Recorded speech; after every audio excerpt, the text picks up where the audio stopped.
What's going on, guys? Welcome back to another car review today. I'm in a 2016 Corolla S. This is the owner. His name is Vivan. He's letting me drive his car, so he's cool. All right, this is a 1.8 liter inline four. It makes around 140 horsepower and about the same power as the 2014 Civic I drove. Just weighs a little bit more. All right, so the transmission in this car is a 6-speed, but it's not really a 6-speed because it's a CVT. It's just mimicking an automatic. And then the interior in this car is pretty solid for the price point. I mean, like some places, like these little door handles right here are pretty cheap. It's like thin plastic. But everywhere else, like where you're actually touching and feeling things, it's either leather wrapped or it's faux leather, which I know faux leather is like kind of, you know, like, oh, how dare they sort of thing in the car world. But I mean, it's not bad. I mean, it feels sort of rubbery, but it's good. And moving to the seats, faux leather is on the seats in the Corolla S, and then it has cloth in the middle, and the bolstering on these is actually really solid, which is kind of ironic though, because they're sporty seats, but the car is not sporty, like, at all.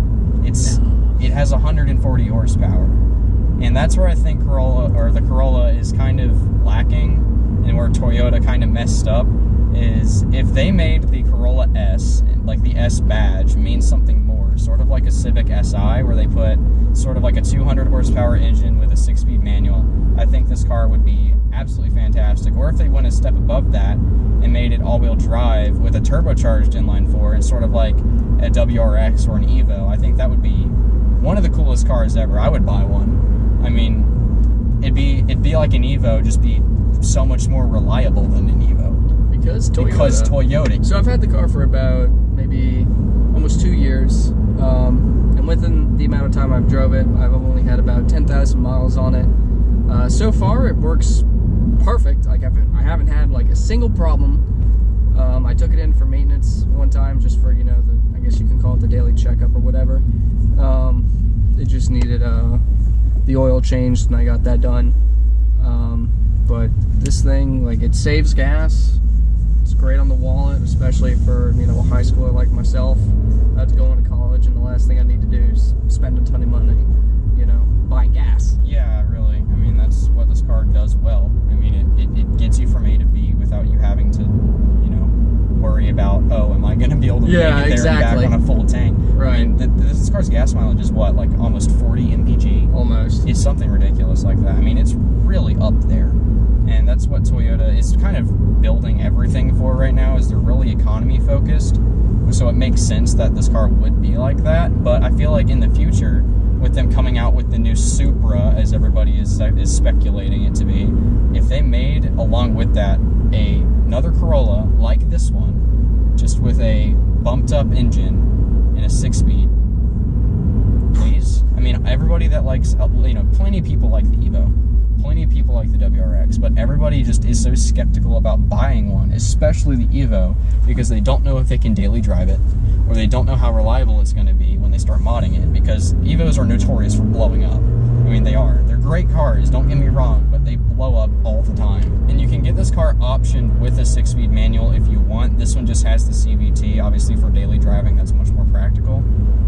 But if you really like a manual transmission and you just think driving anything else is super boring, you can get this car optioned with one. And for the price point, I feel like this is probably the best economy car that you can get for the price point. I mean, in this, you know, like this class, sort of like small size sedans, because the Civic was competing with it in the previous years, but with the new redesign of the Civic, it's kind of moved up. I mean, it's a much bigger car now. I mean, they have the hatchback that's pretty large. They have the new sedans, which are pretty much just as big as the Accords.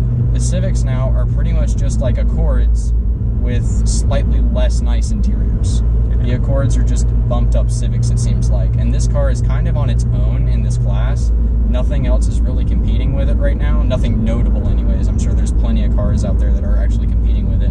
But for your money, this is probably the best thing you can get. I mean, you get a leather steering wheel, you get paddle shifters, you get alloy wheels, you get a chrome-tipped exhaust, you get, you know, faux leather. I mean, you get a pretty nice interior. Like, going on a road trip in this car would be super easy. It is. It is so nice. Like, it's super comfortable. The suspension in this car is great. It soaks up bumps with no problems whatsoever. This is honestly one of the smoothest cars I've ever driven or ridden.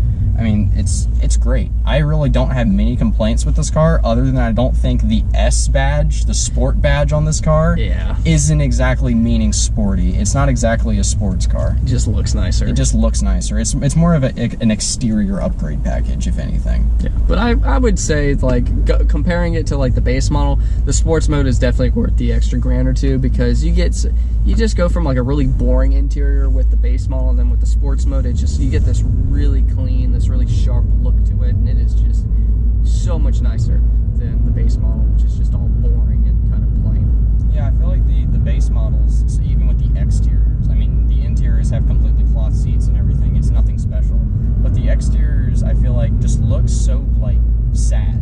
Yeah. It looks so boring. I mean, because the front bumpers are just like, they're paint matched, obviously, but then you have the grille, it's just like a flat matte black sort of grille. It's very boring, and it kind of looks out of place with the styling of the overall, like, design of this car on the other parts of the exterior. And with the sports package, you get a different front bumper, and it looks 20 times better than the base model. I feel like this car looks absolutely fantastic. And then if you went even farther to the newer ones, like the 2018 model years, they look even more aggressive than this car does. And that's awesome. And I feel like that's where the S model really shines, is its exterior styling. Also, the backup camera in this car is actually really good.